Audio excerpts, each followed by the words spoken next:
What is going on, guys? It is Wrestlelamia here, back with some more news. Join us now as we look at the wildest news stories and rumors you need to know, including CM Punk gets a wrestler sent home? Why is AEW barring certain wrestlers from Collision? Is Edge's match on Smackdown this week his final match?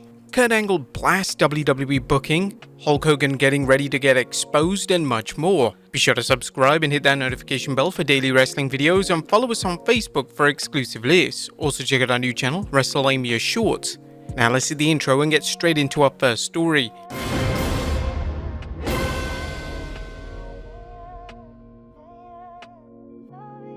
Now first story looks at CM Punk gets a wrestler sent home.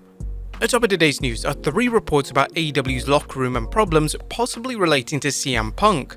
While the details are limited, it appears one or more stories could stem from bad blood involving certain AEW stars and CM Punk. First, Ryan Nemeth was sent home after criticizing Punk. Now first story concerns AEW grappler Ryan Nemeth, the brother of Nick Dolph Ziggler Nemeth, who was reportedly sent home from the 12th August Collision show. According to Fightful Select, Nemeth arrived at Collision only to be told that he wasn't needed. Fightful noted, Nemeth is a regular on Being the Elite and was confronted by CM Punk shortly after CM Punk's return this year. Specifically, Punk took exception to Nemeth's "literally the softest man alive" tweet that followed Punk's return promo. We haven't heard how things went outside of Nemeth explaining himself and that it didn't end in anything physical. Some fans and analysts believe Nemeth's tweet was a response to Punk's promo on Collision where he mentioned counterfeit bucks. Next up, Punk blasts Adam Page after Collision. Is CM Punk stirring the pot again? Well, fans who stayed after Collision went off the air on 12th August witnessed a CM Punk post-show promo where he thanked the fans who cheered him and those who booed him.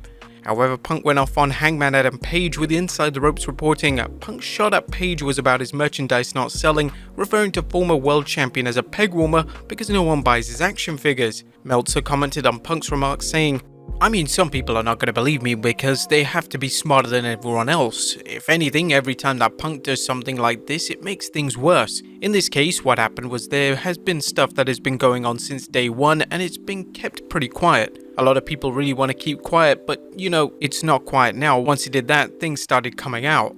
Meltzer noted that while Punk and the Young Bucks have not said anything bad about each other, there's no such agreement between Punk and Page. Meltzer believes that Punk's comments are a shoot and not a work. But our next story may add some weight to this, as why is AEW barring certain wrestlers from Collision?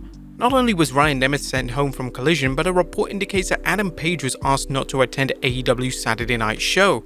Dave Meltzer and Brian Alvarez discussed the situation, noting that Punk and other talent have been asked to stay away from Collision. Alvarez, this happened to Ryan Nemeth at least once before. Well, Matt Hardy was booked on a Saturday, went there and was told not to go to the building. This was not last night. Christopher Daniels, for whatever reason, same thing happened with him. He's not supposed to go on Saturday and he's freaking head of talent relations. There may be others, but those are ones that I know of. Whilst there's no conclusive proof that CM Punk has requested that certain wrestlers stay away from Collision, there have been numerous rumors that AEW is trying to maintain the peace between Punk as well as his allies and wrestlers who are still at odds with Punk and possibly vice versa. There's also been speculation that AEW talent on Collision are working to build their own brand of wrestling, perhaps offering something that fans don't see much on Dynamite. However, if AEW management allows its talent to form cliques, how much longer before tension arises to the point where AEW has another blowout amongst its talent, as it reportedly had after CM Punk's post-show media scrum at last year's All Out? Next up, Asuka is angry and shoots on Twitter. There was a recent social media post from WWE superstar Asuka that has the internet buzzing. Let's look at the tweet from the Empress of Tomorrow that is raising eyebrows. "The media could not bring me down when I came to America. They must have really wanted me to fail. I'm used to it because I've been fighting my critics alone since my days in Japan. But now that I'm here, I have comrades in arms. Charlotte, Becky, Triple H, and I walked alone in the wilderness all my life.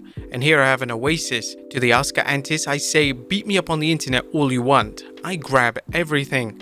Asuka tweeted other messages that recalled what she saw as legitimate efforts by the wrestling media to discredit her when she worked in Japan. "I don't flatter anyone. Even in Japan, the media hated me because I don't flatter the media. In Japan, everyone was flirting with the media except me. I fought the media alone to take care of my fans. That's why some of the Japanese media still hate me. That's why I've always been a freelancer. Everyone in Japan knows I'm an anti-Joshi pro. Always." She even claimed that the wrestling promotion Stardom was created to take down her career. However, she noted, "What I just said is in the past. It was before I came to America. Now the organization has changed and there are a few players I know. so I don't know anything about it, and good luck to everyone who's trying their best. I'm especially concerned about Suri and Shirakawa, that's all. She also let fans know this journey of mine will continue for a little while longer, just a little more. It's more precious time than ever. Now, Asuka hasn't forgotten about her past struggles, but it sounds like she's in a better place now. What do you guys make of Asuka's comment? Next up, Kurt Angle blasts WWE booking. Kurt Angle is sounding off on WWE's booking of Finn Balor vs Seth Rollins at SummerSlam.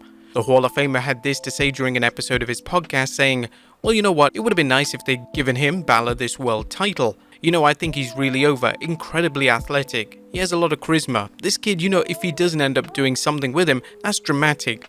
I wouldn't blame him if he went off and went somewhere else." While Balor's career has enjoyed a resurgence over the last year, it still looks as if the WWE doesn't see him as a world champion. Angle expressed his other concerns about how the WWE is treating him. "I don't want to see him do that because I love the WWE and I think he's a good fit for them, but they need to start putting this kid over. He deserves it. Judgment Day are over. They're still over without Edge." Do you guys agree with the Olympic hero? Should Finn Balor have won at SummerSlam? Next up, is this Edge's final match on Friday? Will this coming Friday be the last time Edge wrestles in the WWE? Well, Edge is set to battle Sheamus on the 18th August edition of Smackdown, which takes place in the Rated R Superstar's hometown of Toronto. Now, fans and pundits are looking at a past interview from Edge where he claimed that he wanted to end his career in Toronto. Dave Meltzer has some interesting news on Edge's situation, saying, "There's a big thing here. A year ago, Edge said that he was going to retire at the 2023 Summer Show in Toronto, and Ron Hutchinson, who is Edge's trainer, has known Edge for 30 years. He basically said that this is Edge's last match. They certainly did not build it up like that, but it was interesting where he said it's most likely Edge's last match.